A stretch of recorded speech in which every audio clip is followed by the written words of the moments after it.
ਅਗਲੀ ਜਿਹੜੀ ਹਰਜੋਤ ਸਿੰਘ ਜੀ ਗੱਲ ਕਰਦੇ ਜਾਈਏ, ਅੱਜ ਫਲੋਰੀਡਾ ਦੇ ਏਅਰਪੋਰਟਸ ਤੋਂ ਕਈ ਏਅਰਪੋਰਟਸ ਤੋਂ ਕੁਛ ਚਿਰ ਦੇ ਲਈ ਜਿਹੜੀਆਂ ਫਲਾਈਟਸ ਆ, ਉਹਨਾਂ ਨੂੰ ਆਰਜ਼ੀ ਤੌਰ ਦੇ ਉੱਤੇ ਰੋਕ ਦਿੱਤਾ ਗਿਆ, ਹਾਲਟ ਕਰ ਦਿੱਤਾ ਗਿਆ। ਜਦ ਈਲਨ ਮਸਕ ਦੀ ਜਿਹੜੀ ਕੰਪਨੀ ਸਪੇਸ ਐਕਸ ਦਾ ਰੌਕੇਟ ਆ, ਉਸ ਦਾ ਟੈਸਟਿੰਗ ਆ, ਉਹ ਫੇਲ ਹੋ ਗਿਆ ਸੀ। ਫੈਡਰਲ ਏਵੀਏਸ਼ਨ ਐਡਮਿਨਿਸਟ੍ਰੇਸ਼ਨ ਨੇ ਇਹ ਫਿਰ ਫੈਸਲਾ ਲਿਆ।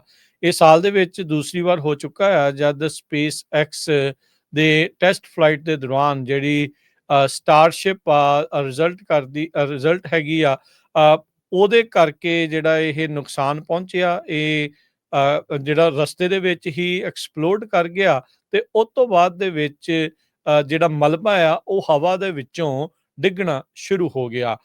ਸਪੇਸ ਐਕਸ ਕਹਿੰਦੇ ਵੀ ਇਸ ਟਾਈਮ ਇਨਵੈਸਟੀਗੇਸ਼ਨ ਕਰਨੀ ਸ਼ੁਰੂ ਕਰ ਰਹੀ ਆ। ਕਹਿੰਦੇ ਵੀ ਪਹਿਲੋਂ ਇੰਸੀਡੈਂਟ ਤੋਂ ਬਾਅਦ ਚ FAA ਨੇ ਇਹਨੂੰ ਦੁਬਾਰਾ ਜਿਹੜਾ ਆ ਨਵਾਂ ਟੈਸਟ ਫਲਾਈਟ ਆ ਉਹ ਕਰਨ ਦੀ ਇਜਾਜ਼ਤ ਦੇ ਦਿੱਤੀ ਸੀ। ਇਹ ਯਾਦ ਹੋਵੇ, ਕੁਝ ਚੀਜ਼ਾਂ ਨਾ ਬੜੀਆਂ ਆਪਸ ਦੇ ਵਿੱਚ ਜੁੜ ਜਾਂਦੀਆਂ ਆ। FAA ਦੇ ਜਿਹੜੇ ਡਾਇਰੈਕਟਰ ਨੂੰ ਲਾਇਆ ਗਿਆ, ਜਿਹੜੇ ਵਾਚ ਡੌਗਸ ਨੂੰ ਕੱਢਿਆ ਜਾ ਰਿਹਾ ਸੀਗਾ, ਡੌਜ ਦੇ ਜਿਹੜੀਆਂ ਏਜੰਸੀਜ਼ ਨਿਸ਼ਾਨੇ ਦੇ ਉੱਤੇ ਵੀ ਨਾਲ ਹੈਗੀਆਂ ਆ। ਵਿੱਚ ਉਸ ਦੀ ਆੜ ਦੇ ਵਿੱਚ ਕੁਝ ਅਜਿਹੇ ਲੋਕਾਂ ਤੇ ਵੀ ਗਾਜ ਡਿੱਗੀ ਆ, ਜਿਹੜੀ ਇਸ ਟੈਸਟਿੰਗ ਦੀ ਜਾਂ ਇਹਨਾਂ ਦੀ ਇਨਵੈਸਟੀਗੇਸ਼ਨ ਜਾਂ ਈਲਨ ਮਸਕ ਦੀਆਂ ਕੰਪਨੀਆਂ ਦੀ ਵੱਖ-ਵੱਖ ਚੀਜ਼ਾਂ ਦੀ ਜਾਂਚ ਵੀ ਜਿਹੜੀ ਉਹ ਕਰ ਰਹੇ ਸੀਗੇ।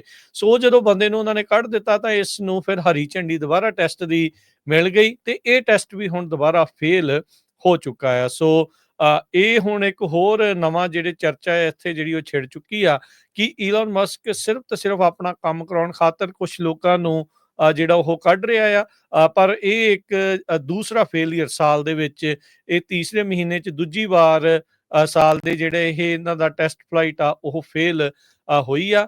ਇਸ ਵਾਰ ਜਿਹੜਾ ਸਟਾਰਬੇਸ ਦਾ ਜਿਹੜਾ ਮੈਗਾ ਰੌਕੇਟ ਸਟਾਰਸ਼ਿਪ ਆ ਉਹ ਲਿਫਟ ਹੋਇਆ ਸੀਗਾ ਬੋਕਾ ਚੀਕਾ ਟੈਕਸਸ ਤੋਂ, ਜੋ ਕਿ ਰਸਤੇ ਦੇ ਵਿੱਚ ਹੀ ਐਕਸਪਲੋਡ ਕਰ ਗਿਆ ਤੇ ਉਹ ਉਸ ਟਾਈਮ ਫਲੋਰੀਡਾ ਦੇ ਉੱਤੇ ਸੀ। ਜਦ ਉਸ ਦਾ ਮਲਬਾ ਉਧਰ ਨੂੰ ਡਿੱਗਣਾ ਸ਼ੁਰੂ ਹੋਇਆ ਤੇ ਉੱਥੇ ਜਿਹੜੀਆਂ ਫਲਾਈਟਸ ਆ ਉਹਨਾਂ ਨੂੰ ਕੁਛ ਚਿਰ ਲਈ ਗਰਾਊਂਡ ਤੇ ਹਾਲਟ ਕਰਨਾ ਪੈ ਗਿਆ।